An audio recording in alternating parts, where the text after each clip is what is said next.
ಆತ್ಮೀಯ ವೀಕ್ಷಕರಿಗೆ ನಮಸ್ಕಾರ. ಈ ದಿನ ಕರ್ನಾಟಕ ರಾಜ್ಯ ನಿವೃತ್ತ ಲೋಕಾಯುಕ್ತರಾದಂತಹ ಶ್ರೀಯುತ ಸಂತೋಷ್ ಹೆಗಡೆ ಅವರು ಇಂದು ನಮ್ಮ ಹಾಸನ ಟಿವಿಯ ಸ್ಟುಡಿಯೋಗೆ ಬಂದಿದ್ದಾರೆ. ಶ್ರೀಯುತರಿಗೆ ಆತ್ಮೀಯವಾಗಿ ನಾನು ಸ್ವಾಗತವನ್ನು ಬಯಸ್ತೇನೆ. ಧನ್ಯವಾದ. ಭ್ರಷ್ಟಾಚಾರ ಭ್ರಷ್ಟಾಚಾರ ಭ್ರಷ್ಟಾಚಾರ. ಶ್ರೀ ನಿವೃತ್ತ ನ್ಯಾಯಮೂರ್ತಿ ಎನ್ ಸಂತೋಷ್ ಹೆಗಡೆ ಜೂನ್ 16, 1940 ಜನಿಸಿದ್ರು. ಅವರು 1965ರಲ್ಲಿ ಕಾನೂನು ಪದವಿಯನ್ನ ಪಡೆದರು.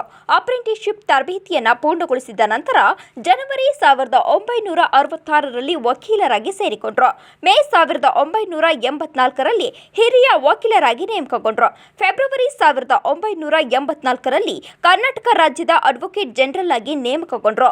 ಆಗಸ್ಟ್ 1988ರವರೆಗೆ ಆ ಸ್ಥಾನವನ್ನು ಅಲಂಕರಿಸಿದ್ರು. ಡಿಸೆಂಬರ್ 1989ರಿಂದ ನವೆಂಬರ್ 1990ರವರೆಗೆ ಯೂನಿಯನ್ ಆಫ್ ಇಂಡಿಯಾದ ಹೆಚ್ಚುವರಿ ಸಾಲಿಸಿಟರ್ ಜನರಲ್ ಆಗಿ ಕೆಲಸ ಮಾಡಿದ್ರು. ಏಪ್ರಿಲ್ 25, 1998ರಂದು ಅವರನ್ನ ಮತ್ತೆ ಭಾರತದ ಸಾಲಿಸಿಟರ್ ಜನರಲ್ ಆಗಿ ನೇಮಿಸಲಾಯಿತು. 8/1/1999ರಂದು ಭಾರತದ ಸುಪ್ರೀಂ ಕೋರ್ಟ್ನ ನ್ಯಾಯಾಧೀಶರಾಗಿ ನೇಮಕಗೊಂಡರು. 16/6/2005ರಂದು ನಿವೃತ್ತರಾದರು. 2006ರ ಆಗಸ್ಟ್ 3ರಂದು ಕರ್ನಾಟಕ ರಾಜ್ಯದ ಲೋಕಾಯುಕ್ತರಾಗಿ 5 ವರ್ಷಗಳ ಒಂದು ಅವಧಿಗೆ ಅವರನ್ನು ನೇಮಿಸಲಾಗಿತ್ತು. 2010ರ ಜೂನ್ 23ರಂದು ಹೆಗಡೆಯವರು ತಮ್ಮ ಲೋಕಾಯುಕ್ತ ಸ್ಥಾನಕ್ಕೆ ರಾಜೀನಾಮೆಯನ್ನ ನೀಡಿದರು. ತಮ್ಮ ಕಾರ್ಯ ಚಟುವಟಿಕೆಗೆ ಅಡಚಣೆಯನ್ನ ಈ ಮೂಲಕ ಅಸಮಾಧಾನ ಹಾಗೂ ತಮ್ಮ ಪ್ರಾಮಾಣಿಕತೆಯನ್ನ ಎತ್ತಿ ಹಿಡಿದರು. ನಂತರದಲ್ಲಿ ರಾಜೀನಾಮೆ ಹಿಂದಕ್ಕೆ ಪಡೆದು ಆಗಸ್ಟ್ 12, 2011ರಂದು ನಿವೃತ್ತಿಯನ್ನ ಹೊಂದಿದ್ರು. ಭ್ರಷ್ಟಾಚಾರ ಭ್ರಷ್ಟಾಚಾರ ಭ್ರಷ್ಟಾಚಾರ ಇದು ನಮ್ಮ ದೇಶಕ್ಕೆ ತಗುಲಿರುವ ದೊಡ್ಡ ಕ್ಯಾನ್ಸರ್. ಇದನ್ನು ತಡೆಯಲು ವ್ಯವಸ್ಥೆಯ ರೂಪಿಸಿದ ಒಂದು ಸಂಸ್ಥೆ ಲೋಕಾಯುಕ್ತ. ಈ ಲೋಕಾಯುಕ್ತ ಸಂಸ್ಥೆ ಎಷ್ಟು ಸ್ಟ್ರಾಂಗ್ ಇದೆ ಎಂದು ತೋರಿಸಿಕೊಟ್ಟವರು ಜಸ್ಟಿಸ್ ವೆಂಕಟಾಚಲ. ಅವರ ನಂತರ ಲೋಕಾಯುಕ್ತ ಸ್ಥಾನಕ್ಕೆ ನ್ಯಾಯ ಕೊಟ್ಟವರು ಜಸ್ಟಿಸ್ ಸಂತೋಷ್ ಹೆಗಡೆ. ಈ ಭ್ರಷ್ಟಾಚಾರ ಮನುಷ್ಯನ ಅನೈತಿಕ ಜೀವನಕ್ಕೆ ಮನುಷ್ಯನೇ ಕಂಡುಕೊಂಡ ಅಡ್ಡದಾರಿಯಾಗಿದೆ. ಈ ಭ್ರಷ್ಟಾಚಾರದಲ್ಲಿ ಲಂಚವನ್ನ ಪಡೆಯುವವನು ಎಷ್ಟು ಭ್ರಷ್ಟನೋ ಅಷ್ಟೇ ಭ್ರಷ್ಟ. ಲಂಚವನ್ನ ಕೊಡುವವನು ಕೂಡ ಆಗಿದ್ದಾನೆ. ಕೊಡುವ ಮತ್ತೆ ತೆಗೆದುಕೊಳ್ಳುವ ಈ ದೊಡ್ಡ ಭ್ರಷ್ಟಾಚಾರ ಇಂದು ದೇಶವನ್ನೇ ನುಂಗಿ ಹಾಕ್ತಿದೆ. ಭ್ರಷ್ಟಾಚಾರದ ರಾಕ್ಷಸನನ್ನ ಸಂಹಾರ ಮಾಡಲು ರಣಬೇಟೆಗಾರನಾಗಿ ತನ್ನ ನೈತಿಕತೆಯನ್ನ ಪಣಕ್ಕಿಟ್ಟು ಹೋರಾಡಿದವನು ಜಸ್ಟಿಸ್ ಸಂತೋಷ್ ಹೆಗಡೆ. ತಮ್ಮ ಅಧಿಕಾರದ ಅವಧಿಯಲ್ಲಿ 9 ಮಂತ್ರಿಗಳನ್ನ, 797 ಅಧಿಕಾರಿಗಳನ್ನ, 14 IAS, KS ಅಧಿಕಾರಿಗಳನ್ನ ಮಟ್ಟ ಹಾಕಿದ್ರು. ಯಾರ ಮುಲಾಜಿಗೆ, ಯಾರದೇ ಒತ್ತಡಕ್ಕೆ ಮಣಿಯದೆ ಇಡೀ ವ್ಯವಸ್ಥೆಗೆ ವಿರುದ್ಧವಾಗಿ ನಿಂತರು. ಒತ್ತಡ ಮಿತಿಮೀರಿದಾಗ ಹುದ್ದೆಗೆ ರಾಜೀನಾಮೆಯನ್ನ ಕೂಡ ನೀಡಿದ್ರು. ಅನಂತರ ಈ ವ್ಯವಸ್ಥೆ ತಲೆಬಾಗಿ ನಿಂತು ಬೇಡಿಕೊಂಡಾಗ ರಾಜೀನಾಮೆಯನ್ನ ಹಿಂದಕ್ಕೆ ಪಡೆದು 5 ವರ್ಷದ ಲೋಕಾಯುಕ್ತ ಹುದ್ದೆಗೆ ಪರಿಪೂರ್ಣವಾಗಿ ಪೂರ್ಣಗೊಳಿಸಿ ನಿವೃತ್ತರಾದರು. ನಂತರವೂ ಇವರು ಸುಮ್ಮನೆ ಕೂರಲಿಲ್ಲ. ಎಂದಿಗೂ ಜನರಲ್ಲಿ ಜಾಗೃತಿ ಮೂಡಿಸಲು ಪ್ರಯತ್ನಿಸುತ್ತಲೇ ಇದ್ದಾರೆ. ಸರ್ಕಾರ ನೀಡುವ ಸಂಬಳದಿಂದಲೇ ಮಾತ್ರ ಜೀವನ ಸಾಗಿಸುತ್ತಿರುವವರು ಇವರು. ಸಾರ್ವಜನಿಕರು ತಮಗೆ ಪ್ರಶಸ್ತಿ ಪುರಸ್ಕಾರದ ಜೊತೆ ನೀಡಿದ ಹಣವನ್ನ ಕೂಡ ವಿವಿಧ ಸಂಘ ಸಂಸ್ಥೆಗಳಿಗೆ ನೀಡಿ ಶ್ರೀಯುತರ ಒಂದು ಸಣ್ಣ ಕಿರುಪರಿಚಯ ಮಾಡಿಕೊಟ್ಟಂತಹ ತೇಜಸ್ವಿನಿ ಅವರಿಗೆ ವಂದನೆಗಳು. ಶ್ರೀಯುತರು ಈ ಹಿಂದೆ 9/10/2022ರಲ್ಲಿ ನಮ್ಮ ಹಾಸನ ಸ್ಟುಡಿಯೋಗೆ ಬಂದಿದ್ರು. ಇವರ ಅಮೃತ ಹಸ್ತದಿಂದ ನಮ್ಮ ಹಾಸನ ಒಂದು ಚಾನೆಲ್ ಏನೇನು ಅದು ಲೋಕಾರ್ಪಣೆ ಆಗಿತ್ತು. ಅದಾದ ನಂತರ 2 ವರ್ಷಗಳ ನಂತರ ಶ್ರೀಯುತರು ನಮ್ಮ ಹಾಸನ ಟಿವಿಗೆ ಬಂದಿದ್ದಾರೆ. ಇವತ್ತೊಂದು ಸಣ್ಣ ವಿಶೇಷವಾದ ಒಂದು ಸಣ್ಣ ಸಂದರ್ಶನ ಇರುತ್ತೆ. ನೀವೆಲ್ಲರೂ ಕೂಡ ಲೋಕಾಯುಕ್ತರಾದಂತಹ ಸಂತೋಷ್ ಹೆಗಡೆ ಅವರು ಕೆಲಸ ಮಾಡ್ತಾ ಇರ್ಬೇಕಾದ್ರು ಕೂಡ ಅವರ ಮಾತನ್ನ ಕೇಳಿದಿರಿ. ಅದಾದ ನಂತರನು ಕೂಡ ಅವರು ಮನೆಯಲ್ಲಿ ಸುಮ್ಮನೆ ಕೂರಲಿಲ್ಲ.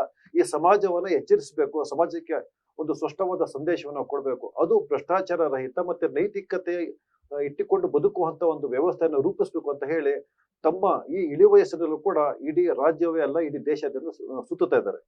ಅವ್ರ ಜೊತೆ ಒಂದು ಸಣ್ಣ ಮಾತುಕತೆ ಇರುತ್ತೆ ನಮ್ಮ ಹಾಸನ ಟಿವಿಯೊಂದಿಗೆ.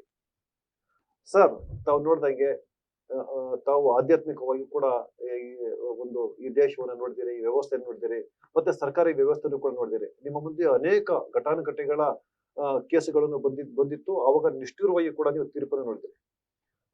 ಆದ್ರೂ ಕೂಡ ಈ ನಮ್ಮ ಒಂದು ಸಮಾಜದೊಳಗಡೆ, ಈ ದೇಶದ ವ್ಯವಸ್ಥೆ ಒಳಗಡೆ ಭ್ರಷ್ಟಾಚಾರ ಅನ್ನೋದು ಅಷ್ಟು ನಿಯಂತ್ರಣಕ್ಕೆ ಬರ್ತಾ ಇಲ್ಲ. ಇದಕ್ಕೆ ಕಾರಣಗಳು ಏನಿರ್ಬೋದು ಅಂತ ನಾವು ಒಂದು ವಿಶ್ಲೇಷಣೆ ಮಾಡಿದಾಗ ಒಂದ್ ಕಡೆ ಭಗವಾನ್ ಬುದ್ಧವ್ರು ಹೇಳ್ತಾರೆ, ಈ ಹಸಿವು ಮತ್ತೆ ಬಡತನ ಇದೆಯಲ್ಲ ಅದು ಒಂದು ನಾಣ್ಯದ 2 ಮುಖಗಳು ಅಂತ. ಅದು ಒಂದೇ ಕಡೆ ಇರೋದಕ್ಕೆ ಸಾಧ್ಯತೆ ಇಲ್ಲ. ಎಲ್ಲಿ ಬಡತನ ಇರುತ್ತೋ ಅಲ್ಲಿ ಅನೈತಿಕ ಜೀವನ ಇರುತ್ತೆ, ಅಲ್ಲಿ ಸ್ವಲ್ಪ ಭ್ರಷ್ಟಾಚಾರ ಇರುತ್ತೆ ಅಂತ. ಅದಾದ ನಂತರ ನಾವು ಒಂದು ಹಿಂದೂ ಧರ್ಮಶಾಸ್ತ್ರ ಅಭ್ಯಾಸನೂ ಕೂಡ ಮಾಡಿದಾಗ ಏನಂತಂದ್ರೆ ಈ ಕಲಿಯುಗದಲ್ಲಿ ಯಾವ ರೀತಿ ವ್ಯವಸ್ಥೆನ ಬ್ರಹ್ಮ ಸೃಷ್ಟಿ ಮಾಡಿರೋದು ಅದನ್ನು ಹೆಂಗಪ್ಪ ಅಂದ್ರೆ 75% ಸುಳ್ಳರೇ ಇರ್ತಾರೆ, 25% ಮಾತ್ರ ಒಳ್ಳೆಯವರು ಇರ್ತಾರೆ ಅಂತ. ಇಂತಹ ಒಂದು ಸಂದಿಗ್ಧ ಒಂದು ಧಾರ್ಮಿಕ ವ್ಯವಸ್ಥೆ ಒಳಗಡೆ, ಜೊತೆಗೆ ಇಂದಿನ ಪ್ರಜಾತಂತ್ರ ವ್ಯವಸ್ಥೆ ಒಳಗಡೆ ಪ್ರಾಮಾಣಿಕರು ಬದುಕೋದಿಕ್ಕೆ ಸಾಧ್ಯತೆ ಇಲ್ಲವಂತಹ ಪರಿಸ್ಥಿತಿ ನಿರ್ಮಾಣವಾಗಿರ್ಬೇಕಾದ್ರೆ ಯಾವ ರೀತಿ ಒಬ್ಬ ಮನುಷ್ಯ ನೈತಿಕವಾಗಿ ಬದುಕೋದಿಕ್ಕೆ ಸಾಧ್ಯತೆ ಇದೆ ಅಂತ. ಜೊತೆಗೆ ಒಂದು ಸಣ್ಣ ಪ್ರಶ್ನೆಯನ್ನು ಕೂಡ ನಾನು ಹಾಳು ಮಾಡ್ತೀನಿ. ಸ್ವಾತಂತ್ರ್ಯ ಪೂರ್ವದಲ್ಲೂ ಕೂಡ ಇಂಥ ವ್ಯವಸ್ಥೆ ಇತ್ತು. ಅವಾಗ ಸ್ವಾತಂತ್ರ್ಯಕ್ಕೋಸ್ಕರ ಹೋರಾಟ ಮಾಡ್ತಾ ಇದ್ರು. ಅದು ಬ್ರಿಟಿಷರ ವಿರುದ್ಧ ಹೋರಾಟ ಮಾಡ್ತಾ ಇದ್ದು. ಒಂದು ಒಳ್ಳೆ ಒಂದು ವ್ಯವಸ್ಥೆನ ಮಾಡೋಣ ಅಂತ.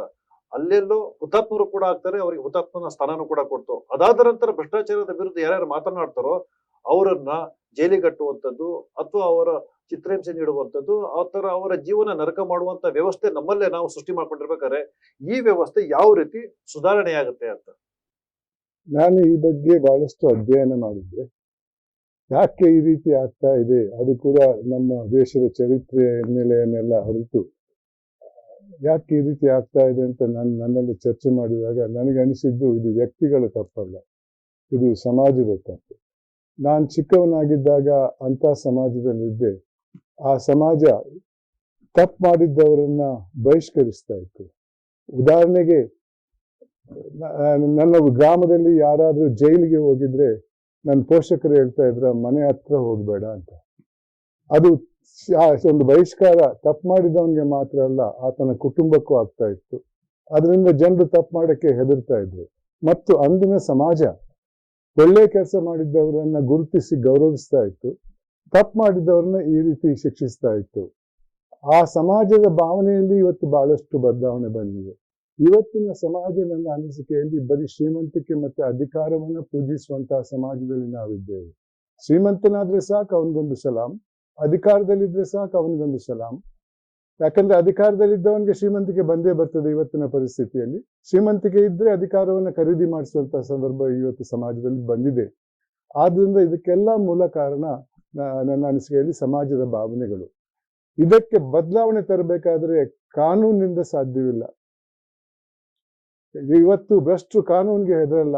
ಅದು ನಮ್ಮ ನ್ಯಾಯಾಂಗ ಪದ್ಧತಿಯಲ್ಲಿ ಕಾನೂನಿನ ಕೊನೆ ತೀರ್ಪು ಬರುವಾಗ ಬಹಳಷ್ಟು ವರ್ಷಗಳಾಗ್ತವೆ, ದಶಕಗಳಾಗ್ತವೆ. ಆದ್ರಿಂದ ಕಾನೂನಿಗೆ ಇವತ್ತು ಯಾರು ಹೆದರಲ್ಲ. ಮತ್ತಿನ್ನೊಂದೇನೆಂದ್ರೆ, ಇವತ್ತಿನ ಪರಿಸ್ಥಿತಿಯಲ್ಲಿ ಎಷ್ಟು ಹಣ ಮಾಡ್ತಾರೋ ಅಷ್ಟು ದೊಡ್ಡವನಾಗ್ತಾನೆ ಅಂತ. ಅದಕ್ಕಾಗಿ ಅಧಿಕಾರದಲ್ಲಿ ಬರಕ್ಕೆ ಎಲ್ಲ ಪ್ರಯತ್ನಗಳು ಇವತ್ತು ನಡೀತಾ ಇವೆ. IAS ಅಧಿಕಾರಿಗಳು, ನ್ಯಾಯಾಧೀಶರುಗಳು ಎಲ್ಲರೂ ರಾಜೀನಾಮೆ ಕೊಟ್ಟು ಚುನಾವಣೆಗೆ ನಿಲ್ತಾರೆ. ಯಾಕೆ ಅಂದ್ರೆ ಅಲ್ಲಿ ಬರುವಂತ ಸಂಭಾವನೆ ಇನ್ಯಾವ ಹುದ್ದೆಯಲ್ಲೂ ಬರಲ್ಲ. ಎಲ್ಲರಿಗೂ ಶ್ರೀಮಂತರಾಗ್ಬೇಕಂತ. ನಾನು ಇವತ್ತಿನ ಇದರಲ್ಲಿ 1813ನೇ ಶಾಲಾ ಕಾಲೇಜಿಗೆ ನಾನು ಹೋಗ್ತಾ ಇದ್ದೇನೆ ಇವತ್ತು ಸಾಯಂಕಾಲ. ಅಲ್ಲಿ ನನ್ನ ಲೋಕಾಯುಕ್ತದ ಅನುಭವಗಳನ್ನ ಯುವಕರ ಜೊತೆ ಹಂಚ್ಕೊಳ್ತಾ ಇದ್ದೇನೆ. ಯಾಕಂದ್ರೆ ಅವರಿಂದ ಈ ಸಮಾಜದ ಭಾವನೆಯನ್ನು ಬದಲಾಯಿಸಬಹುದು, ಮತ್ತೆ ಈ ರೀತಿಯ ದುರಾಸೆಗೆ ಮಟ್ಟ ಹಾಕಬಹುದು ಅನ್ನೋದು ನನ್ನ ವಿಚಾರ. ಇದಕ್ಕೆಲ್ಲ ಕಾರಣ ನಾನು ಇವಾಗ ಹೇಳಿದಂಗೆ ದುರಾಸೆ. ಆ ದುರಾಸೆಗೆ ಮದ್ದು ಕೂಡ ಇಲ್ಲ. ಅದಕ್ಕೆ ಒಂದೇ ಒಂದು ದಾರಿ, ನಮ್ಮ ಹಿರಿಯರು ಕಟ್ಟಿದಂತಹ ಒಂದು ಮೌಲ್ಯ, ತೃಪ್ತಿ. ತೃಪ್ತಿ ಇದ್ರೆ ದುರಾಸೆ ಬರಲ್ಲ. ದುರಾಸೆ ಇದ್ದು ತೃಪ್ತಿಯನ್ನು ಅಳವಡಿಸಿದ್ರೆ ಆ ತೃಪ್ತಿ ದುರಾಸೆಗೆ ಮಟ್ಟ ಹಾಕ್ತದೆ.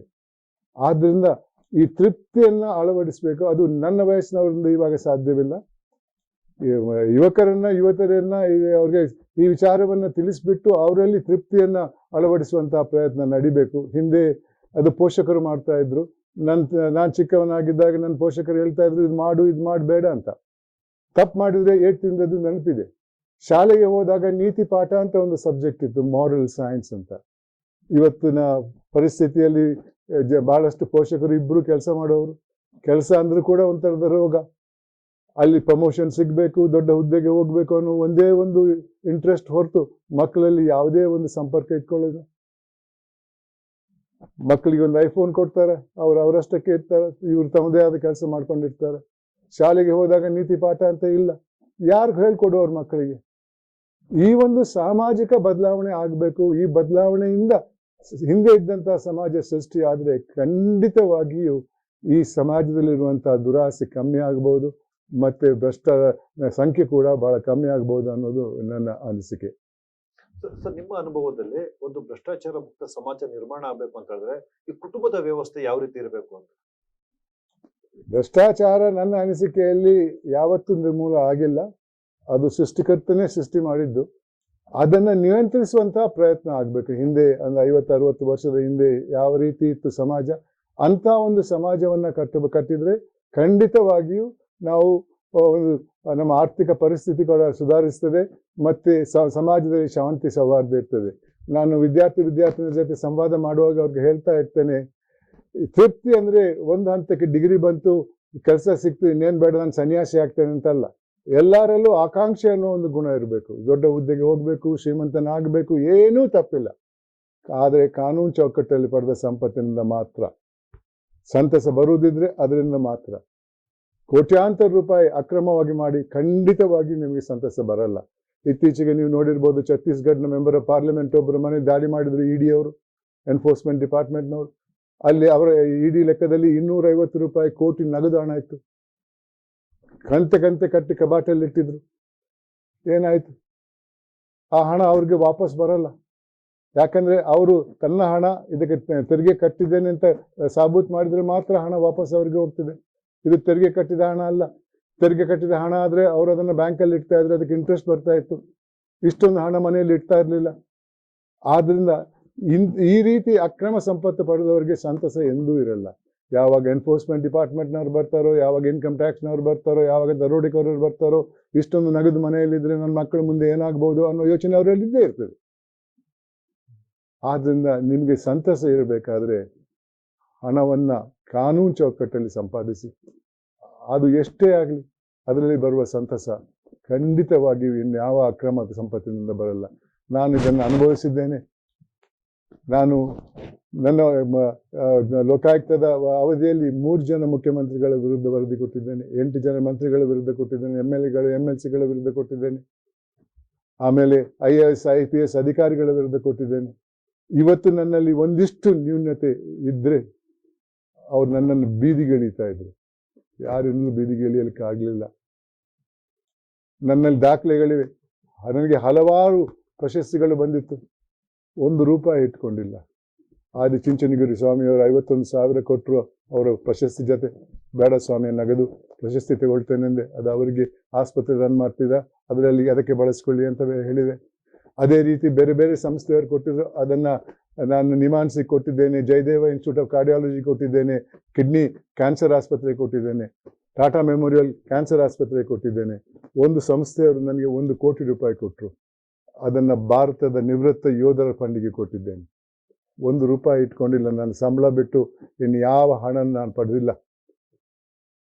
ಸಂದರ್ಭಗಳು ಬಹಳಷ್ಟು ಇದ್ದು ಖಂಡಿತವಾಗಿ ಮುಖ್ಯಮಂತ್ರಿಗಳು ಮಂತ್ರಿಗಳು ನನ್ನ ಹೆಸರು ಹಾಕ್ಬೇಡ್ರಿ ಅಂತ ಹೇಳಿ ಬಹಳಷ್ಟು ಕೊಡ್ತಾ ಇದ್ರು. ಆದರೆ ಆ ಹಣದಿಂದ ನನಗೆ ಎಂದೂ ಸಂತಸ ಬರ್ತಾ ಇರಲಿಲ್ಲ. ಇವತ್ತು ನಾನು ಪಡೆದಂಥ ಸಂಪತ್ತಿನಿಂದ ನನಗೆ ಬಹಳ ತೃಪ್ತಿ ಇದೆ. ಬಂಧುಗಳೇ, ಈ ಒಂದು ತೃಪ್ತಿ, ಇನ್ನೊಂದು ಮೌಲ್ಯ ಮಾನವೀಯತೆ, ಅದು ಬಹಳ ಅಗತ್ಯವಾದದ್ದು. ಸಮಾಜದಲ್ಲಿ ಶಾಂತಿ ಸೌಹಾರ್ದ ಇರಬೇಕಾದ್ರೆ ಮಾನವೀಯತೆ ಕೂಡ ಇರಬೇಕು. ನಾವು ಹುಟ್ಟುವಾಗ ಮಾನವರಾಗಿ ಹುಟ್ಟಲ್ಲ. ಮಾನವ ಅನ್ನುವ ಗುಂಪೇ ಸೈನ್ಸಲ್ಲಿ ಇಲ್ಲ. ನಾವು ಹುಟ್ಟುವುದು ಸೈನ್ಸಲ್ಲಿ ಹೋಮೋಸೆಪಿಯನ್ಸ್ ಅನ್ನೋ ಗುಂಪಿಗೆ. ಅದಕ್ಕೂ ಮಾನವೀಯತೆಗೂ ಯಾವ ಸಂಬಂಧನೂ ಇಲ್ಲ. ನಮ್ಮ ಹಿರಿಯರು ಸಮಾಜದಲ್ಲಿ ಶಾಂತಿ ಸೌಹಾರ್ದ ಇರಬೇಕನ್ನುವ ಹಿನ್ನೆಲೆಯಲ್ಲಿ ಈ ಮಾನವೀಯತೆಯನ್ನ ಸೃಷ್ಟಿ ಮಾಡಿದ್ರು, ಸಮಾಜದಲ್ಲಿ ಅಳವಡಿಸುವಂತಹ ಪ್ರಯತ್ನ ಮಾಡ್ತಾ ಇದ್ರು. ಅಂದು ಇವತ್ತು ಆ ಪ್ರಯತ್ನ ಇಲ್ಲ. ನಮ್ಮ ಕವಿಗಳು ಬರೆದಿದ್ದಾರಲ್ಲ, ಏನೇ ಆಗು, ನಿನಗೆ ಬೇಕಾದವನಾಗು, ಆದರೆ ಮೊದಲು ಮಾಧವನಾಗು ಅಂತಾರೆ. ಅದಕ್ಕೆ ಪೂರಕವಾಗಿ ನಾನು ಶಾಲಾ ಕಾಲೇಜಿಗೆ ಹೋಗಿದ್ದಾಗ ಮಕ್ಕಳಿಗೆ ಒಂದು ಮಾತು ಹೇಳ್ತಾ ಇರ್ತೇನೆ. ಹುಟ್ಟುವಾಗ ಮಾನವರಾಗಿ ಹುಟ್ಟದೇ ಇದ್ರು ಜೀವನ ಪಥದಲ್ಲಿ ಮಾನವೀಯತೆಯನ್ನು ಅಳವಡಿಸಿಕೊಂಡು ಸಾಯುವಾಗ ಮಾನವನಾಗಿ ಸತ್ರೆ ಅದಕ್ಕೆ ಮೇಲ್ಪಟ್ಟಂತಹ ಗೌರವ ಯಾವುದೂ ಇಲ್ಲ. ವಿದ್ಯಾರ್ಥಿನಿಯರೇ, ಇದು ನನ್ನ ಭವಿಷ್ಯಕ್ಕಾಗಿ ಅಲ್ಲ. ನನಗೆ 84 ವರ್ಷ ವಯಸ್ಸು. ದಿನ ತಿರುಗ್ತಾ ಇರ್ತೇನೆ. ಇದು ಇವತ್ತಿನ 2ನೇ ಕಾರ್ಯಕ್ರಮ. ಇನ್ನು 2 ಕಾರ್ಯಕ್ರಮ ಇದೆ ನನಗೆ ಹೋಗೋಕ್ಕೆ. ಶಾಲಾ ಕಾರ್ಯಕ್ರಮಗಳು ಇವೆ 2. ಯಾಕೆ? ಮುಂದೆ ನಿಮ್ಮ ಜೀವನದಲ್ಲಿ ನಿಮಗೆ ಶಾಂತಿ ಇರಬೇಕನ್ನೋ ಹಿನ್ನೆಲೆಯಲ್ಲಿ ಹೊರತು ನನಗಾಗಿ ಅಲ್ಲ, ನನ್ನ ಮಕ್ಕಳಿಗಾಗಿ ಅಲ್ಲ. ಅಂದರೆ ನನಗೆ ಮಕ್ಕಳು ಕೂಡ ಇಲ್ಲ. ಸ್ವಲ್ಪ ಯೋಚನೆ ಮಾಡಿ, ಯಾಕೆ ನಾನು ಈ ಪ್ರಯಾಸ ನನ್ನಲ್ಲಿ ತಗೊಳ್ತೇನೆ ಅಂತ. ಸರ್, ಈಗ ನಮ್ಮ ವ್ಯವಸ್ಥೆ ಒಳಗಡೆ, ಈ ಪ್ರಜಾಪ್ರಭುತ್ವದ ವ್ಯವಸ್ಥೆ ಒಳಗಡೆ ಚುನಾವಣೆ ಅನ್ನೋದು ಬಹಳ ಮಹತ್ವರವಾದ ಪಾತ್ರವನ್ನು ವಹಿಸ್ತದೆ. ಈಗ ನಾನು ಕೂಡ ಈ ಚುನಾವಣೆಗಳ ಹತ್ತಿರದಿಂದ ನೋಡಿದ್ದೀನಿ. ಚುನಾವಣೆಗಳ ಹಿಂದಿನ ರಾತ್ರಿ ಇರುತ್ತಲ್ಲ, ಅದೊಂಥರ ಪ್ರಜಾಪ್ರಭುತ್ವದ ಕರಾಳ ರಾತ್ರಿ ಅನ್ನೋದು. ಯಾಕಂದ್ರೆ ಭ್ರಷ್ಟಾಚಾರ ಮಾಡೋದಕ್ಕೆ ಅಂತಾನೆ ಮತದಾರರಿಗೆ ಹಣ ಕೊಟ್ಟು ಒಂದು ವ್ಯವಸ್ಥೆ ರೂಪಿಸ್ಕೊಂಡಿದ್ದಾರೆ. ಸರ್ ಇಲ್ಲಿ ಒಟ್ಟಾರೆ ಏನ್ ಹೇಳಕ್ ಇಷ್ಟಪಡ್ತೀನಿ ಅಂದ್ರೆ ಈ ಪ್ರಜಾತಂತ್ರ ವ್ಯವಸ್ಥೆ ಒಳಗಡೆ ರಾಜಕಾರಣಿಗಳ ಭ್ರಷ್ಟರನ್ನಾಗಿ ಮಾಡೋದು ಈ ಮತದಾರರ ಮೂಲಕ ಮತದಾರನೇ ಅನ್ಸುತ್ತೆ. ಅದ್ರ ಬಗ್ಗೆ ನೀವು ಏನ್ ವಿಶ್ಲೇಷಣೆ ಮಾಡ್ತೀರಿ? ಖಂಡಿತವಾಗಿಯೂ ಇವತ್ತಿನ ಪರಿಸ್ಥಿತಿಯಲ್ಲಿ ಇದು ನಿಜವಾದ ಪ್ರಜಾಪ್ರಭುತ್ವ ಅಲ್ಲ. ನಿಜವಾದ ಪ್ರಜಾಪ್ರಭುತ್ವದಲ್ಲಿ ಪ್ರಜೆಗಳೇ ಬಹಳ ಎತ್ತರದಲ್ಲಿರುವಂತಹ ವ್ಯಕ್ತಿಗಳು. ಆದ್ರೆ ವಾಸ್ತವಿಕವಾಗಿ ಪ್ರಜೆಗಳಿಗೆ ಏನಾದ್ರೂ ಗೌರವ ಇದೆ ಇವತ್ತು? ಚುನಾಯಿತ ಪ್ರತಿನಿಧಿಗಳು, ಮುಖ್ಯಮಂತ್ರಿಗಳು ಅವರು ಇವರು ಗಾಡಿಯಲ್ಲಿ ಹೋಗುವಾಗ ಝೀರೋ ಟ್ರಾಫಿಕ್ ಮಾಡ್ತಾರೆ. ಪ್ರಜಾಪ್ರಭುತ್ವದ ಅರ್ಥ ಏನು? ಜನರಿಂದ ಜನರಿಗಾಗಿ ಜನರ ಸರ್ಕಾರ.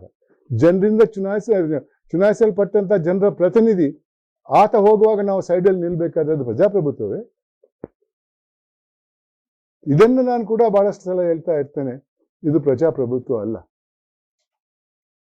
ಇದು ಕೆಲವರಿಂದ ಕೆಲವರಿಗಾಗಿ ಕೆಲವರ ಪ್ರಭುತ್ವ. ನಿಜವಾದ ಪ್ರಜಾಪ್ರಭುತ್ವದಲ್ಲಿ ಚುನಾಯಿತ ಪ್ರತಿನಿಧಿಗಳು ಜನತಾ ಸೇವಕರು, ಪಬ್ಲಿಕ್ ಸರ್ವೆಂಟ್ಸ್. ನಮ್ಮ ಕಾನೂನಿನಲ್ಲಿ ಹೇಳ್ತದೆ, ಯಾವುದೇ ಒಬ್ಬ ವ್ಯಕ್ತಿ ಸರ್ಕಾರಿ ತಿಜೋರಿಯಿಂದ ಸಂಭಾವನೆ ಪಡೆದ್ರೆ ಆತ is A public servant, Janata ಸೇವಕ ಅಂತ. ಆದರೆ ಇವತ್ತು ಅವರ ಮನಸ್ಸಲ್ಲಿ ಅವ್ರ ಸೇವಕ ಅಂತ ಇಲ್ಲ, ಅವ್ರ ಮಾಲೀಕರಂತ ಇದ್ದಾರೆ. ಆದ್ರಿಂದ ನನ್ನ ಅನಿಸಿಕೆಯಲ್ಲಿ ಇದು ಪ್ರಜಾಪ್ರಭುತ್ವ ಅಲ್ಲ. ಆದರೆ ಇದರ ಹೊಣೆ ಮತದಾರರು ಕೂಡ ವಹಿಸ್ಕೊಳ್ಬೇಕು.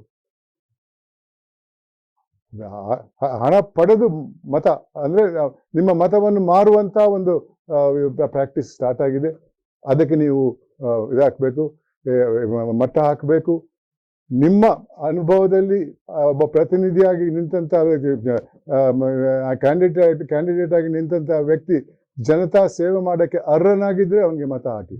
ಇಲ್ಲದೆ ಇದ್ರೆ ನೋಟಾ ಅನ್ನೋ ಒಂದು ಬಟನ್ ಇದೆ, ಯಾರಿಗೂ ಹಾಕದ ಅಂತ ಬಟನ್ಗೆ ಮತ ಹಾಕಿ. ಆವಾಗ ಜನರಿಗೆ, ರಾಜಕಾರಣಿಗಳಿಗೆ ಗೊತ್ತಾಗ್ತದೆ ಇವತ್ತಿನ ರಾಜಕಾರಣ ಪ್ರಜಾಪ್ರಭುತ್ವದ ರಾಜಕಾರಣ ಅಲ್ಲ.